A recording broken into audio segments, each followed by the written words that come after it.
Let me tell y'all something. There comes a time in this world where the tables turn, and they don't just turn a little, they flip over, crash down, and shatter every old rule that once existed. And that's exactly what just happened.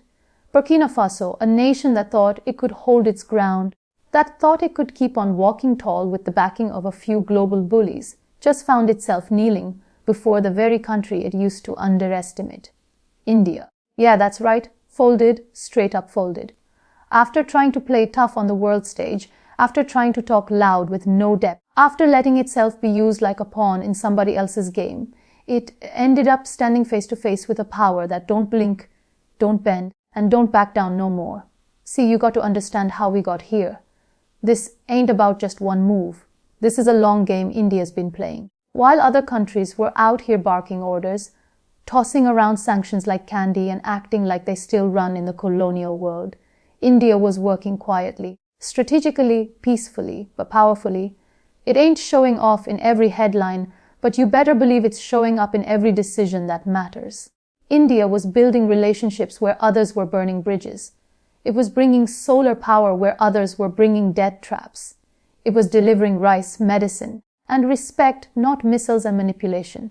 And for countries like Burkina Faso, that was a choice between true partnership and fake promises. But they didn't choose wisely at first. You ever watch somebody talk themselves into a corner like they keep running their mouth until they realize, oops, now they actually got to back that up. That's exactly what happened to Burkina Faso. They let themselves get pulled into the global narrative. They joined hands with those who wore suits but walked with shackles in their back pockets. They thought the old alliances still held value. They forgot this is 2025, not 1925, and the world don't revolve around Europe or America no more. The compass has shifted and the needle it's pointing east. It's pointing to New Delhi. Now, I ain't saying Burkina Faso was evil. No, but they were blind. They didn't see the wave that was coming. They thought by siding with the traditional powers, they'd get protection. They thought if they barked at India, they'd get rewards. They thought if they ignored the Buraises call, if they pushed back on Indian outreach, if they stood with the West during key UN votes, they'd earn points. But instead, they earned isolation, embarrassment, and eventually silence from the very nations they counted on. Meanwhile, India kept climbing economically, militarily, diplomatically, building satellites while others built sanctions, sending vaccines while others sent threats. You see the difference. The world saw it too. The breaking point came not from a missile, not from a war, not from a dramatic invasion. No, sir, it came from dignity. It came from something the West forgot to teach, humility and long-term loyalty. India didn't need to yell. It didn't need to throw shade. All it had to do was show the receipts, show the growth, show the respect. And slowly, country after country started lining up, quietly at first, then publicly, and then proudly. Burkina Faso watched as its neighbors got deals, got infrastructure, got energy security, not just loans. It watched as African nations got listened to, not lectured. And when the cameras stopped rolling, when the applause faded, and when the real decisions had to be made, that's when Burkina Faso realized they were on the wrong side of history. Their pride was loud, but India's results were louder. Their alliances were shallow, but India's friendships were deep. And so they folded, not out of fear, but out of realization. They folded because the mask had slipped. The truth was clear. And the future didn't belong to the one who shouted. It belonged to the one who delivered. You know what's crazy? This whole scenario ain't just about Burkina Faso. It's about a pattern repeating all over the world. It's a story of what happens when underestimated power becomes undeniable. When patience becomes power. When a nation stops trying to please others and starts playing its own game. That's India right now. They ain't just showing up to global tables. They're building their own. And let me tell you something. People want to sit at those tables not just because of trade or technology, but because of how India moves. With respect, with vision, with a sense of legacy rooted not in war but in wisdom, Burkina Faso's pivot to India ain't weakness. It's awakening. It's the sound of the old order collapsing and a new one rising. A world where influence ain't about who speaks English the loudest, but who understands the needs of the people. A world where your strength ain't measured by the size of your military, but the size of your impact. And India got impact like never before. Whether it's in Africa, Southeast Asia, Latin America, or the Middle East, Countries are watching, learning, shifting. Because India ain't just rising, it's redefining what power looks like. But here's the real kicker. India didn't have to colonize anyone to get there. Didn't have to exploit, manipulate, or dominate. All it had to do was be authentic, be consistent, be strategic. And when Burkina Faso came knocking on that door again, this time with humility instead of hostility, India didn't slam the door. Nah, India welcomed them. Because that's what real power does. It don't hold grudges. It holds standards. And it gives second chances. But it never forgets who believed in it and who didn't. Now, let me break this down for the folks still doubting. Imagine you at a poker table. Everyone's laughing at the quiet guy in the corner. He don't raise. He don't bluff. He just plays his hand, calm, patient, and then boom, royal flush. That's what just happened. India was that quiet guy and Burkina Faso.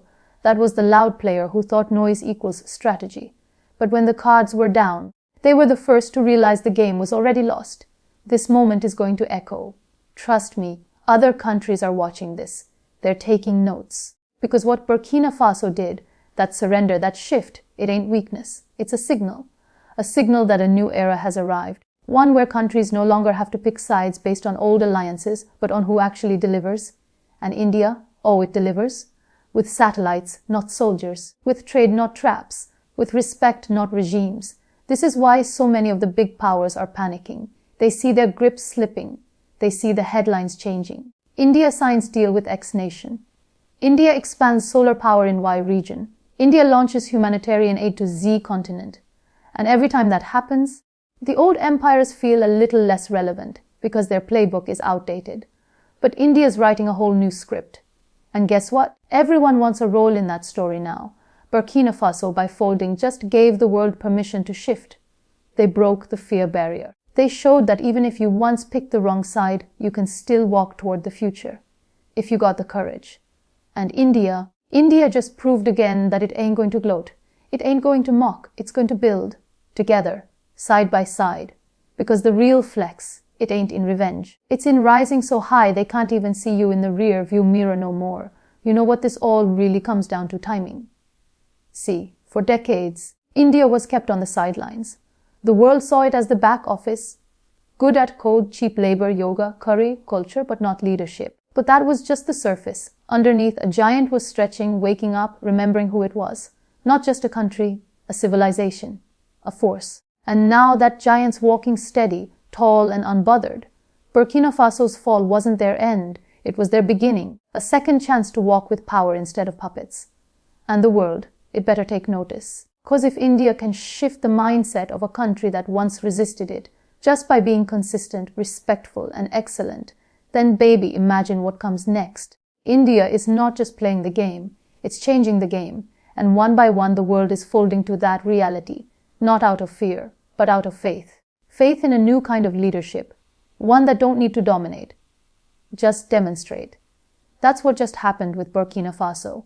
That's the moment we're in, a world shocked, a continent shifting, and a nation, India, standing taller than ever, not because it demanded the world to kneel, but because it earned the world's respect. And respect, my friend, is a currency more valuable than gold. Certainly. Here's your full speech transcript compiled into one continuous flow, with all timestamps and breaks removed just as you prefer, keeping the original English intact. And when they did, they found India was still there, still offering, still waiting. India had become a paradox for the old world order. A nation that had once been dismissed as chaotic, poor, and overpopulated was now setting standards in digital governance, space technology, and pandemic management. While Western countries were hoarding vaccines, India was shipping them. While others were cutting aid, India was expanding lines of credit. And this wasn't charity. It was strategy, a strategy rooted in soft power, moral leadership, and long-term alignment with the aspirations of the global South. Burkina Faso saw that, and once they stripped away the propaganda, what they saw was a nation that wasn't trying to dominate the 21st century, but to redefine it. This recognition was not easy. There was resistance. There were reactions from African leadership, diplomats trained in the West who still clung to the old playbook. There were trade officials hesitant to upset relationships with France or the EU. There were even media outlets that framed any turn toward India as reckless deviation. But the numbers didn't lie. Nations that aligned with India were experiencing growth in sectors that matter renewables, logistics, digital infrastructure, education. Countries that bet on India were diversifying trade, reducing dependence on extractive partners, and joining multilateral platforms like BRICS+ and the International Solar Alliance. India wasn't just inviting others into its orbit. It was helping them build their own. That's not domination. That's leadership. Burkina Faso's youth understood this faster than its elite. For years they had looked up to the West because they were told that was where success came from. But now their favorite apps were being developed in Bangalore. Their coding classes were taught via partnerships with Indian universities. Their healthcare models were inspired by India's massive rural outreach. Even their music scenes and cinema tastes were shifting eastward. This cultural connection paved the way for a deeper political and economic realization that India wasn't a distant dream. It was a relatable reality, a country that had lifted hundreds of millions out of poverty without losing its soul, a country that had modernized without abandoning tradition, a country that could sit across from America and China and not blink. When Burkina Faso's leaders finally decided to reverse course, it wasn't out of desperation. It was out of deliberation. They had options. They could have doubled down on their old alliances. They could have tried to play both sides. But instead, they chose clarity. They chose to stop posturing and start partnering. And they didn't just send envoys to New Delhi. They sent a message to the world. We see where the future is headed, and we are no longer afraid to walk toward it. This act of turning toward India was in many ways a turning toward themselves, toward dignity, toward self-determination, because aligning with India wasn't just about trade or technology. It was about values, about sovereignty, about building a world order that wasn't based on intimidation but invitation. And India, for all its complexity and contradictions, had extended that invitation with open arms. Burkina Faso's reversal lit a spark. Countries that were quietly skeptical about their own Western dependencies began to speak louder. Regional coalitions in Africa, once fragmented, started talking about an India first approach to development cooperation. Think tanks began publishing papers not on how to balance India and China, but on how to deepen engagement with India on its own terms. The tide wasn't just turning. It was flooding old paradigms, and through it all, India remained steady. It didn't brag about Burkina Faso's change of heart. It didn't issue press statements gloating over its win, because India understood that true leadership doesn't come from humiliation. It comes from inspiration. It knew that Burkina Faso's decision wasn't about weakness. It was about wisdom, about knowing when to pivot, about choosing partnership over pride, about betting on a future that wasn't manufactured in corporate boardrooms, but forged in the fires of collective struggle and shared growth. India didn't lecture Burkina Faso on their past choices. It welcomed their present one. It didn't extract promises. It offered presence. And presence, especially in a world addicted to transactional diplomacy, is rare. It's powerful. It's what makes nations shift not just policy but philosophy. And that's what Burkina Faso did. It didn't just shift alliances, it shifted mindsets. This recognition of India as the future of global leadership didn't come with a red carpet or a global summit. It came quietly, in the boardrooms of Ouagadougou, in the conversations of professors and students, in the corridors of ministries. What happened with Burkina Faso is not just a regional shift. It is a microcosm of a larger tectonic movement in global consciousness. In a world disillusioned by transactional diplomacy, surveillance capitalism, and neo-colonial arrangements dressed as partnerships, India has quietly emerged as a beacon, not by shouting the loudest, but by standing the longest. And that endurance, that quiet confidence, has become magnetic. Nations weary of exploitation, tired of dependency, and fatigued by being pawns in great power games have started to see in India not just an alternative, but a mirror, a reflection of their own aspirations, struggles, and dignity. What makes India's rise distinct is that it doesn't demand fealty, it inspires cooperation. It does not seek to replace Western dominance with Eastern dominance. It seeks to replace domination itself with partnership.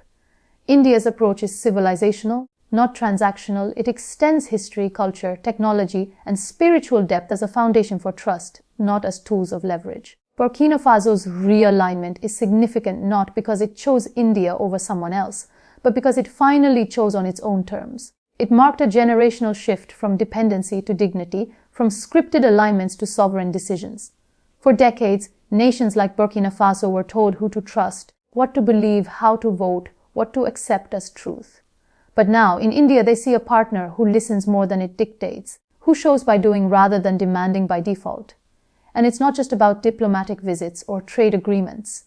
India's influence is organic. It flows through fiber optic cables carrying telemedicine. It pulses in the beat of Afro, Indian fusion music emerging in urban youth centers. It rides on the solar energy partnerships powering rural schools. It is seen in the call centers, coding camps, rural health programs, fintech innovations, and cinema, all subtly rewiring how the global South sees power and possibility.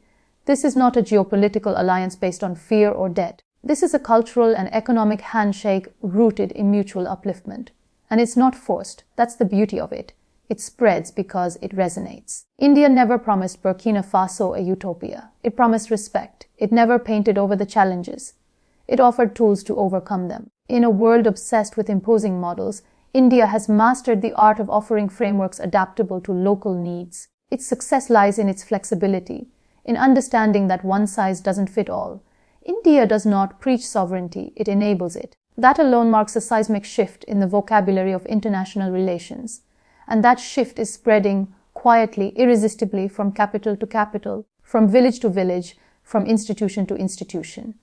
The global South is not waiting for validation anymore. It's building its own. And as this current gathers momentum, those still stuck in the paradigms of the past, of coercion, conditionality, and condescension, are beginning to lose relevance. They cannot understand how India moves without marching, influences without invading, builds without branding. They're confused because India does not seek to dominate headlines. It seeks to redefine the future in deeds. And that is far more enduring. Burkina Faso's pivot, then, is not a break from the West. It is a rebirth of self. A return to a world where alliances are chosen, not coerced. Where leadership is earned, not inherited. Where influence is a product of presence, not pressure. India didn't impose its hand, it opened it. And that gesture, so rare, so patient, so persistent, has changed more than one country's path. It has begun to rewrite the story of the century. And in that story, India is not the empire. It is the enabler. It is not the torchbearer of old hierarchies. It is the architect of new harmonies. A nation that remembers its past not with bitterness but with purpose. A civilization that never sought to conquer others, but always knew how to conquer hardship. India is not rising because it is loud. It is rising because it is trusted. This is not just about Burkina Faso. It is about what comes next. The dominoes have begun to fall, not from pressure, but from awakening. Nations are watching. Youth across continents are asking new questions. Leaders once boxed into binaries are seeing a third path. And that path has an ancient name with a modern soul, India. Because in the end, the future will not be shaped by those who shout the loudest, but by those who build the longest. And India, with quiet conviction and timeless depth, is building a world that finally feels human again. A world where sovereignty is sacred, where partnership is honest, and where leadership does not mean standing above, but standing with. The world is watching, and the future is walking east.